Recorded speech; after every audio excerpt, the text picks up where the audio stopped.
warahmatullahi wabarakatuh. Welcome to my channel. Jangan lupa di subscribe dan klik tanda lonceng untuk notifikasi jika ada video terbaru.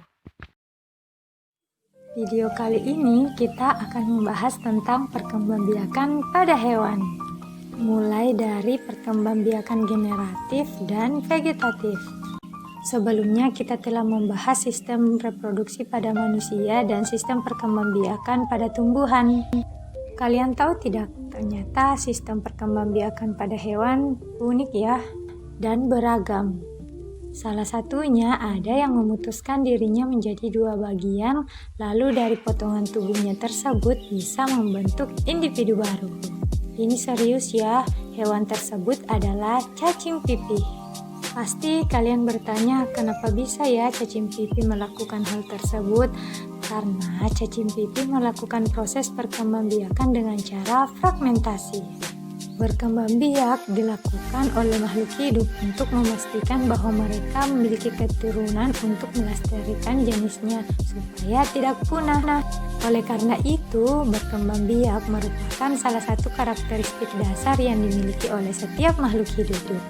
Perkembangbiakan makhluk hidup secara umum terbagi menjadi dua, yaitu perkembangbiakan secara vegetatif dan secara generatif. Pertama, kita akan bahas perkembangbiakan secara vegetatif atau aseksual pada hewan. Perkembangbiakan vegetatif cuma terjadi di hewan tingkat rendah aja ya. Kamu tahu kan kalau hewan tingkat rendah adalah hewan yang tidak memiliki struktur tubuh yang sempurna. Mereka tidak memiliki tulang belakang dan memiliki struktur anatomi yang sederhana daripada hewan bertulang belakang. Perkembangbiakan vegetatif tidak melalui proses pengawinan. Terus kalian pasti bertanya bagaimana caranya kan? Nah, mereka mempunyai cara sendiri kok.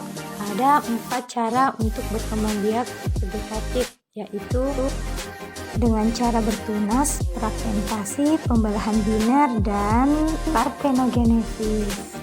Nah, ayo kita bahas satu persatu. Yang pertama yaitu dengan cara tunas. Pertunasan adalah cara perkembangbiakan pada hewan pada saat organisme baru tumbuh pada hewan tersebut. Contohnya yang terjadi pada Hydra, Porifera, dan Solenterata.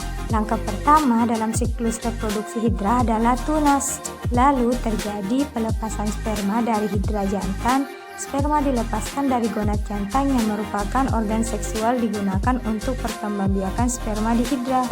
Lalu ketika sperma bertemu sel telur dalam gonad, sel telur juga dikenal sebagai ovarium dari Hydra betina. Selanjutnya, pelepasan sel telur, Hydra betina akan melepaskan telur umumnya saat ia mulai mati. Nah, langkah terakhir dari proses ini adalah pengembangan embrio. Pertama, tumbuh calon Hydra akan dikemas menjadi embrio sebelum menjadi polip muda dan akhirnya sekali lagi menjadi Hydra muda. Selanjutnya yaitu dengan cara fragmentasi. Fragmentasi adalah cara perkembangbiakan hewan dengan memutuskan bagian tubuhnya atau memotong tubuhnya untuk membentuk organisme baru.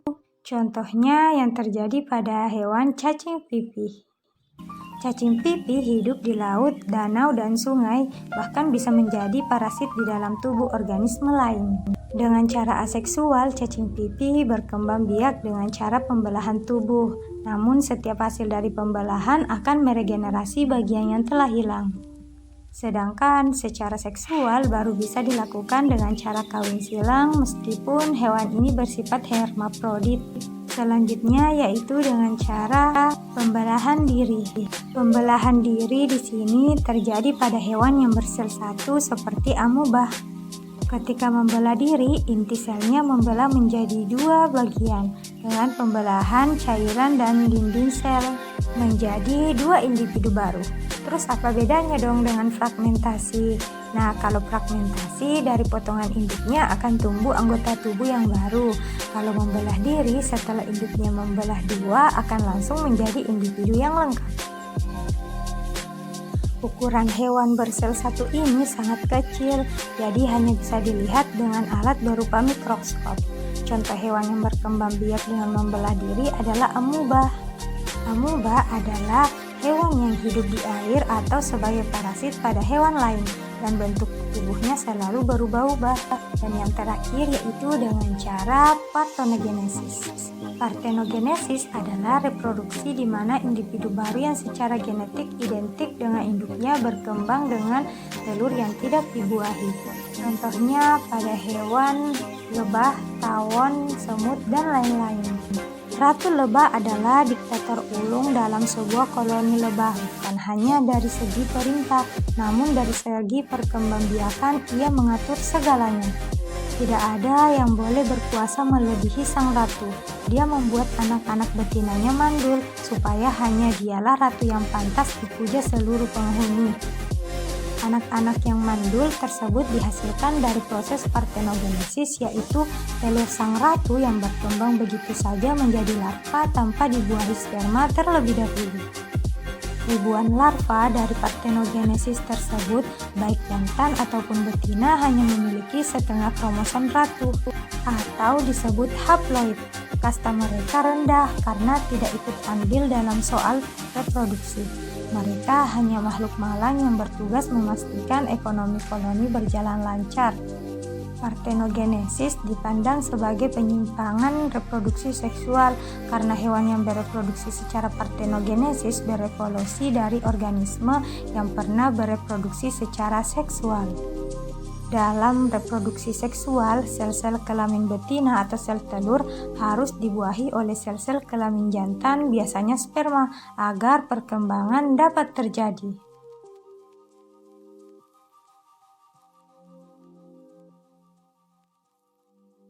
Nah, selanjutnya kita akan bahas sistem reproduksi pada hewan secara generatif atau secara seksual.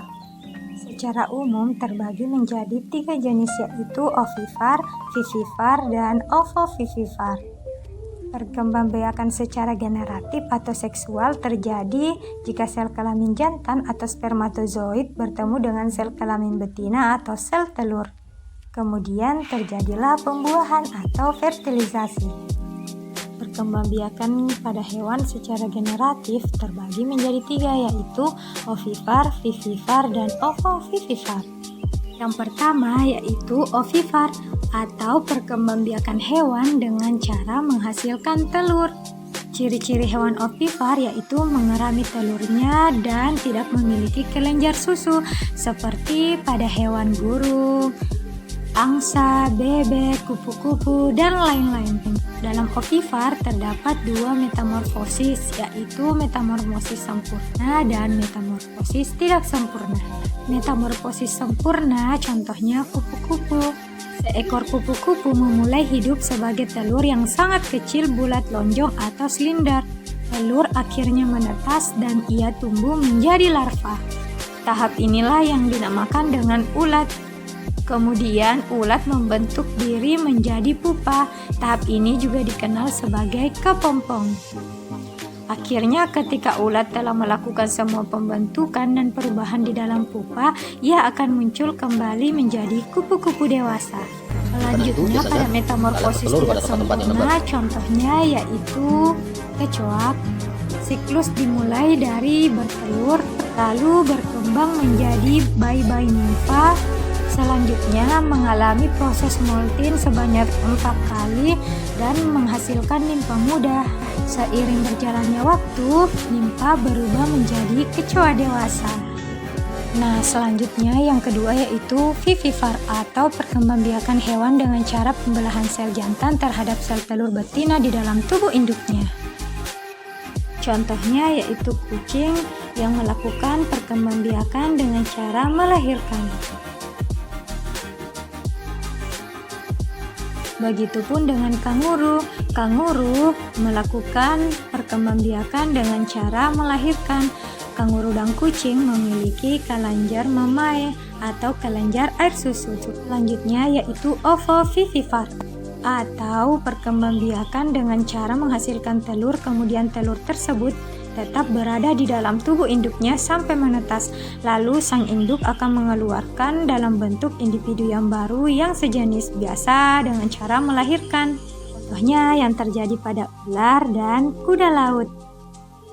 Kuda laut betina yang akan lebih dulu mentransfer telur-telurnya ke sebuah kantung khusus perut kuda laut jantan. Lalu kuda laut jantan akan segera melepaskan sperma untuk membuahinya. Pembuahan ini disebut fertilisasi eksternal. Setelah proses kawin selesai, kuda laut jantan akan mengerami telur-telurnya, lalu dia pula lah yang melahirkan anak-anaknya nanti. Nah, setiap makhluk hidup memiliki cara berkembang biak yang unik untuk spesies mereka masing-masing. Nah, sekarang kamu tahu kan kalau sistem perkembangbiakan hewan tuh enggak cuman dengan bertelur atau melahirkan, tetapi ada juga cara unik lainnya. Semoga video ini dapat membantu kalian dalam proses pembelajaran dan dapat dijadikan referensi untuk menambah ilmu. Terima kasih telah menyaksikan video ini. Jangan lupa di like and share ya. Assalamualaikum warahmatullahi wabarakatuh.